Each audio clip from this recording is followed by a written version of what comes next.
put pictures of places in frames. I remember someone's face, but then I forget their names. I have a book for writing down... Ara us presentem una família de 3, una mare i 2 fills, el Tom i la Laura, que ja han passat de la vintena. El pare els va abandonar. Sobreviuen amb el sou del fill, que no és que sigui precisament per tirar coets. El fill vol ser poeta, però treballa en un magatzem de sabates en una ciutat dels Estats Units que no sabem exactament quin és. Entre tanta grisor, al mig del menjador de la casa destaca un petit unicorn de vidre que sempre sembla que estigui a punt de trencar-se. Des que fa exactament 47 anys Josep Maria Pou va llegir aquest text de Tennessee Williams, em va triar uns quants fragments per la seva prova d'accés a l'Escola d'Art Dramàtic de Madrid, no podia deixar de pensar que havia de fer el Zoo de Vidre, que havia de fer que aquesta obra pugés a l'escenari. I així ho ha fet el Teatre Goya de Barcelona. Avui ens acompanyen 2 membres de la família Wingfield, que així es diu la família protagonista d'aquest Zoo de Vidre, que són la Míriam Iscla i el Dafnis Balduz. Benvinguts, bona tarda a tots dos, com esteu? Bona tarda. I ens acompanya també la Rosa Bartroli, que van a veure l'obra de teatre abans d'ahir, oi que sí? Vaig anar a veure l'obra de teatre dimarts. Molt bé. I tu dimecres. Sí, jo vaig anar ahir. Exacte. I ens va deixar impactats. Ens va deixar impactats perquè és una història d'una intensitat enorme, és una història amb uns personatges molt humans i que tu et mires l'obra i dius, jo aquests personatges els conec, no? Els tenim al costat, és el veí de casa, és la veïna del pis de sobre, és a dir, són personatges molt propers, malgrat que estem parlant d'una obra que fa 70 anys que es va estrenar, que això és important, és a dir, 70 anys que sembla que sigui aquí mateix, no?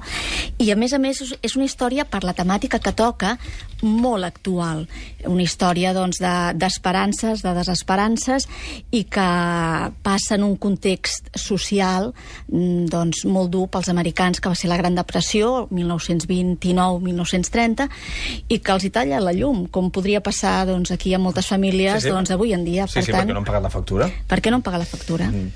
És així?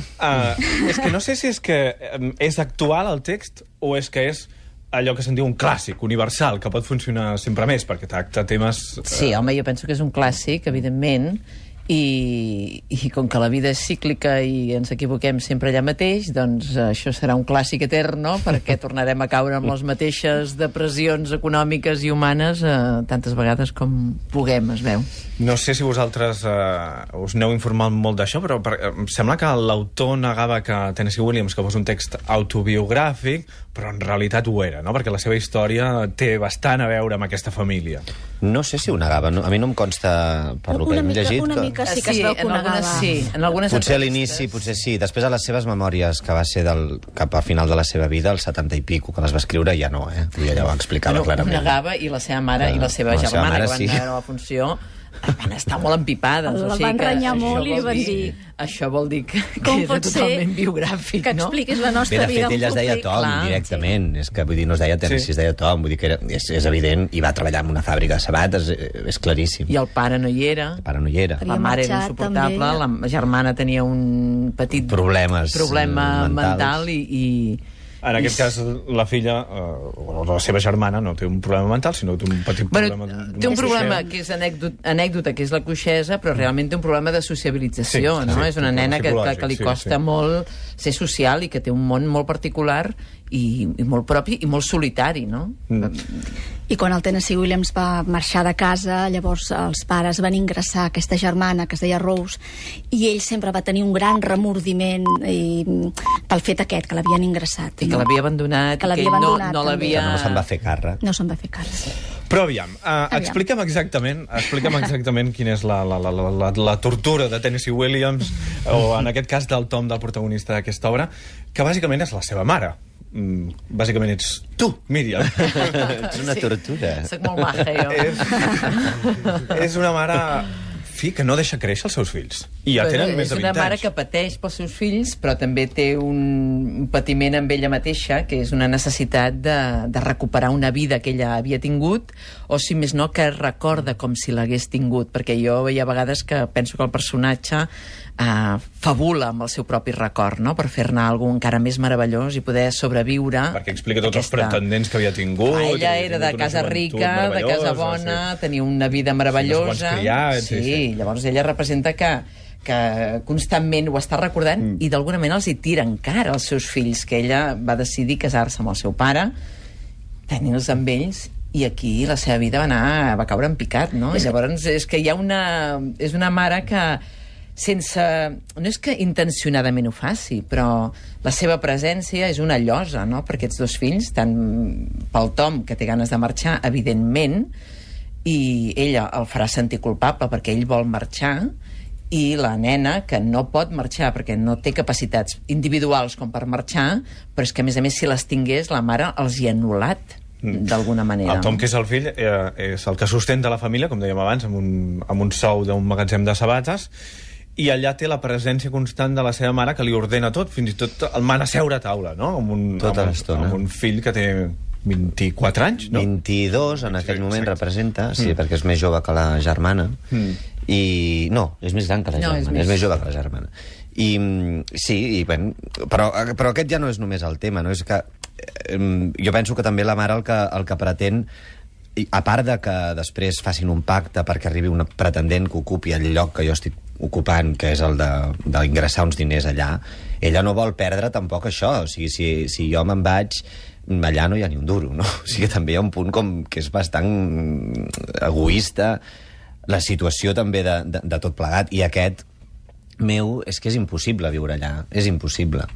Ja no es pot més. Llavors l'única fugida que jo tinc és anar-me'n algunes nits primer al cine i després on convingui a fer el que convingui, i això ho inclou tot, perquè o et fots un xute de morfina o no s'aguanta, no, aquella situació. És clar, en realitat potser és el personatge més incomprès, no? Perquè ell no pot fer res, és a dir, la mare diu, tu no pots marxar, tu has de continuar aportant uns diners, clar, i l'única solució és buscar algú que el pugui substituir, no?, en realitat. I a més, o sigui, emparant-lo amb un sentiment de culpa. Tu no te'n pots anar d'aquí perquè fins que no trobis una altra persona que ocupi el teu lloc, tu has de fer-te càrrec. Tu tens l'obligació, li diu ell al seu fill, de fer-te càrrec de la teva germana, que penses, home, un moment, o sigui, fins jo no l'he parit, ni res, o sigui... Clar, però en realitat substitueix la figura del pare absent, i has de fer de pare absent, diguéssim. Totalment, sí. Havia fet ja molta cosa de matrimoni, no?, entre nosaltres. Totalment, és una relació molt... A més, és l'única relació de tu a tu, amb la filla no tinc una relació de tu a tu, amb ell sí, perquè és com una parella, no?, de dependència. Però tot això, jo penso que la mare és tot això que estem dient, però no ho és intencionadament. Saps què vull dir? O sigui, és una persona que vol el millor pels seus fills, òbviament. Sí, i evidentment sap que el seu fill marxarà. Això no vol dir que el tingui allà com un esclavo. No, sap que marxarà i sap que ho farà. Però l'ha d'ajudar. Mira de pactar també les condicions de com se'n va, no? Perquè hi ha una noia que jo ja ho he intentat fer. Ja he intentat que aquesta noia anés a l'escola, jo he intentat que aquesta noia sobrevisqui d'alguna manera. Una altra cosa és com sigui el meu tarannà que això pugui aclaparar a les meves relacions amb els fills. Però ell és un terremot en el sentit de dir, jo vull el millor. El que passa que anant a buscar el millor he trencat moltes coses, que és vincles amb el fill, vincles amb la filla, no? Ja m'ha explicat una miqueta la càrrega psicològica que tenen aquests personatges i, per tant, quins dos grans papers que us han tocat a vosaltres, no? Suposo que tothom ja ho estarà pensant, que hagin vist l'obra, no? És uns papers que us hi podeu lluir bé. Sí, sí, sualsa. Podem suar, sí. Sentiu això, que són personatges molt especials? Home, són personatges molt xulos de fer. Quan t'arriba aquest text dius, això ho he de fer, perquè... Sí.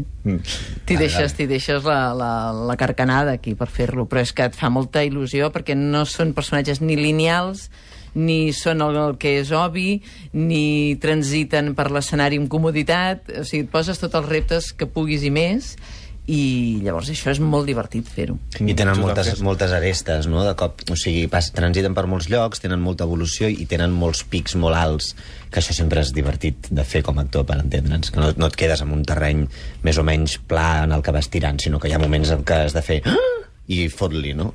I clar, és un gust. Això ja ho hem dit a l'inici, ho dirigeix Josep Maria Pou, que s'ha trencat un peu. Això ha passat.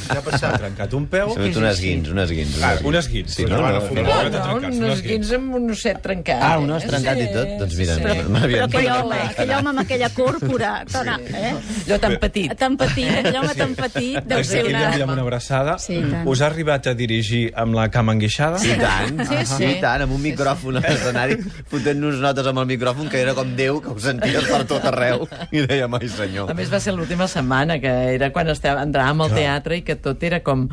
Ostres, i aquell pobre home sentat. I com ho feia? Així, amb un micro, sentat allà, i vinga, va. Que no es podia moure. Però no li notaves cap mena de declive, eh? No. El nivell de mala llet va pujar. No, mala llet no n'ha tingut, eh? No. Però vull dir que estava a ritmo alegro, eh? Alegro. Va amunt i avall amb cadira de rodes, ens han dit? Sí, jo anava, pensaria que ara ja està més bé, es veu. Però sí. Perquè Josep Maria Pou és exigent, molt exigent o ultra exigent? És molt exigent, Sí, i en aquest... Bueno, clar, jo no havia treballat mai amb ell. Jo tampoc. Però tenia molt clara l'obra i tenia molt clar el que volia que féssim i, evidentment, amb el marge de poder aportar coses i treballar i tot, però vull dir que la relació ha sigut totalment bona, planera i molt de treballar i d'anar a treure aquest espectacle endavant. Però i l'exigència és, vaja, jo crec que imprescindible, perquè és que si no, no arribaríem enlloc. Vull dir que...